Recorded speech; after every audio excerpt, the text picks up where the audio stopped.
Ivane se spomnim še iz njenih zgodnjih osnovnošolskih let kot nežne deklice, ki je bila vedno prijazna in z nasmehi nizko parila. Spomnim se, kako je mlajšo sestrico vodila za roko, ko sta se iz šole in vrtca vračali domov. Vključevala se je v tekmovanja in projekte in bila povsod uspešna. Vse, česar se je lotila, je naredila natančno in z občutkom. Ivana je hvaležna za vse, kar ji ponuja narava. Za sonce, barve, cvetje in čudovite razglede. Hvaležna je za šelestenje listov v vetru, za vijanje burje okoli vogalov in žvečkanje sončnih žarkov, ki se dotikajo kože, in zapiše: včasih ležim v travi in sem najbolj majhen in premražen in srečen otrok. Ni dolžnost dneva, da je tak, ampak človeka, da sprejme darilo. Hvala naravi, ker je tako lepa. Ivana je vedno rada fotografirala, predvsem naravo. Detajle, kot so rosa na travi, listi rdečega ruja ali meglice v gozdu. Za kras pravi, da je tiha ljubezen kričečih barv. In ker je tako tenkočutna in zaljubljena v naravo, se je že kot osnovnošolka pridružila tabornikom.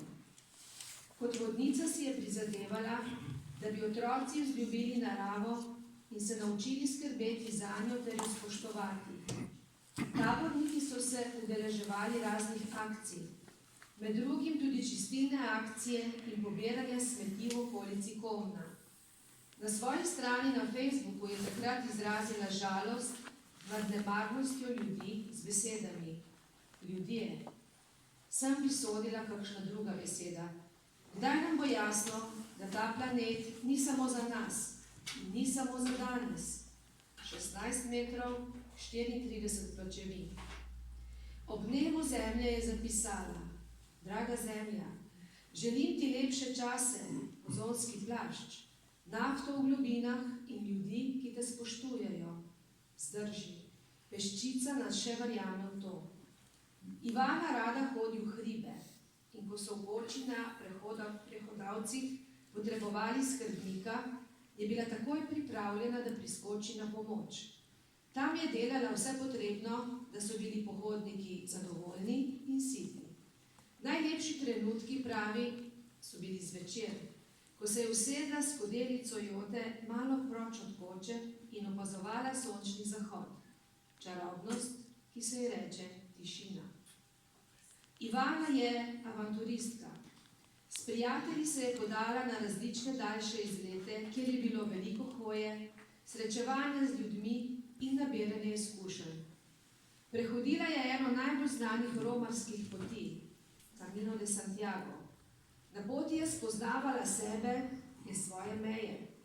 Premagovala izzive ter se učila življenjskih lekcij. Srečevala je ljudi različnih kultur, starosti in življenjskih zgodb, ter se z njimi pogovarjala o svojih doživetjih in spoznanjih. Spoznala je, kako pomembno je sprejemanje drugačnosti, ter kako majhne stvari lahko naredijo veliko razliko.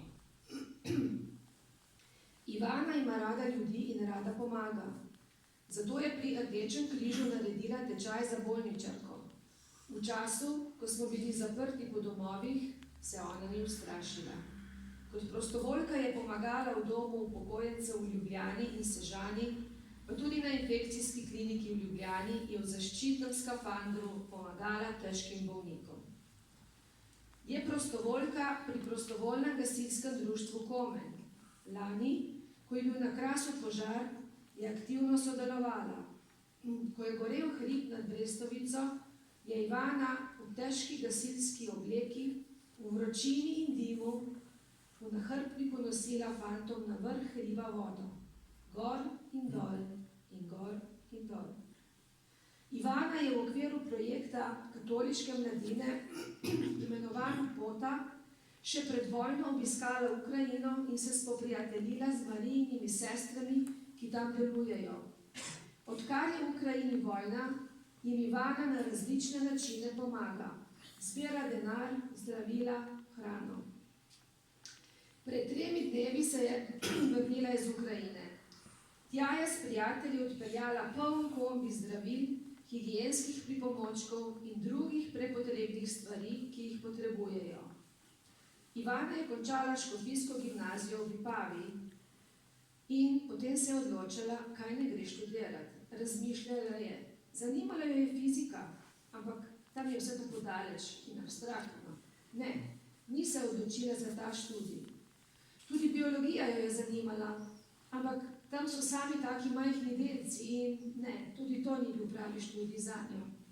Geografija je bila končna izbira. Tam je vsakega nekaj in vsega ravno prav. Sedaj je tik pred zagovorom magistrske naloge. Med vsemi temi prostovoljnimi aktivnostmi in dolžnostmi tudi riše. Ker je Ivana, praktična ženska, riše na bele liste A4 formata, ker je ta format najlažje spraviti v mapo in tudi ne vzame veliko prostora.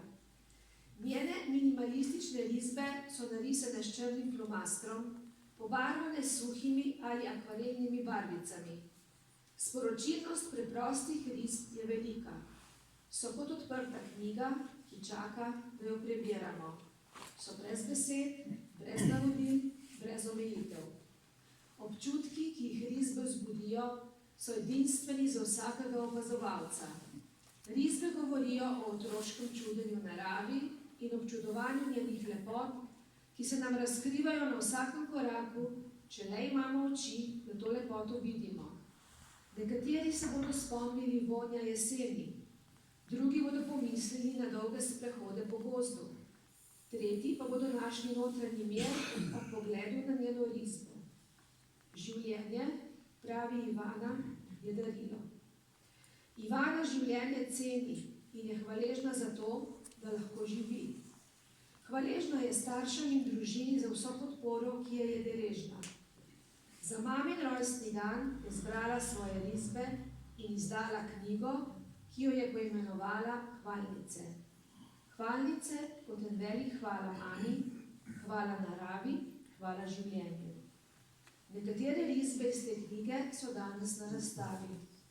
Besede niso potrebne. Hvaležnost se vidi in občuti, ne sliši.